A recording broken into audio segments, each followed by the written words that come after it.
I want to start off this interview by first thanking you for your visit early in the school year. You came during a time when my students needed support and they needed instruction on how to creatively express themselves. So I want to thank you for that first and foremost. And I want to thank you for your time now for reflecting on that day. I wanted to ask you about 6 questions and get your feedback. That's okay. Thanks for having me. You can. Okay, so the first question is, can you explain what it is that you do and what exactly a grassroots organization is? Certainly. I advocate for student literacy through the cultural art of hip hop. Hip hop allows students to critically think about complex issues in a manner that relates to them. Okay. How does your organization help students become aware of issues that impact them and their communities? Well, my organization, IROM, enables students to create solutions to poverty, mass incarceration, and the school-to-prison pipeline. How important do you think advocacy is for students? Advocacy is very important. If I turn on the TV right now and see Donald Trump spewing hateful rhetoric to the masses that I am unfamiliar with, it will make me feel inadequate. So I feel like it's important for students to be knowledgeable of any information that they come across, even if it's in any form of media, TV, books, anything of that nature.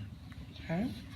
So as you know, when I first contacted you, I wanted you to speak with my students about our school closure and ways they could creatively and peacefully express their feelings and thoughts. Can you go in a little bit about that day and tell exactly what you taught them? Okay. So as I walked in the classroom, I could, it just felt like the school was closing. The mood was, the students were filled with despair and they were jaded. I immediately became energetic to liven the mood. I taught them how to use primary sources to write a rap about social advocacy. The students pulled information from the text to create a reaction to the announcement of their school closure. Perfect. And from your point of view, how do you think the students received your method of expression?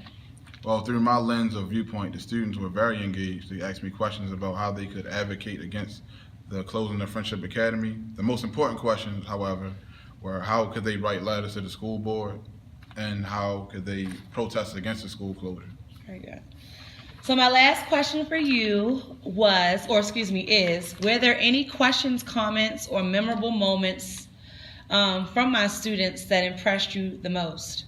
Yes, the most memorable moment was when the students made a song about the drastic inequalities that impoverished neighborhoods face, in addition to the lack of attention that, low-performing Title I schools face. The students were very eager to be heard because it's a form of art that they were familiar with. This assignment was not an essay, it wasn't a speech, it wasn't some long drawn-out assignment. It was hip-hop, and it's an opportunity that they will, remember forever. All right. I thank you for your time, and I look forward to partnering with you in the future. Thank you.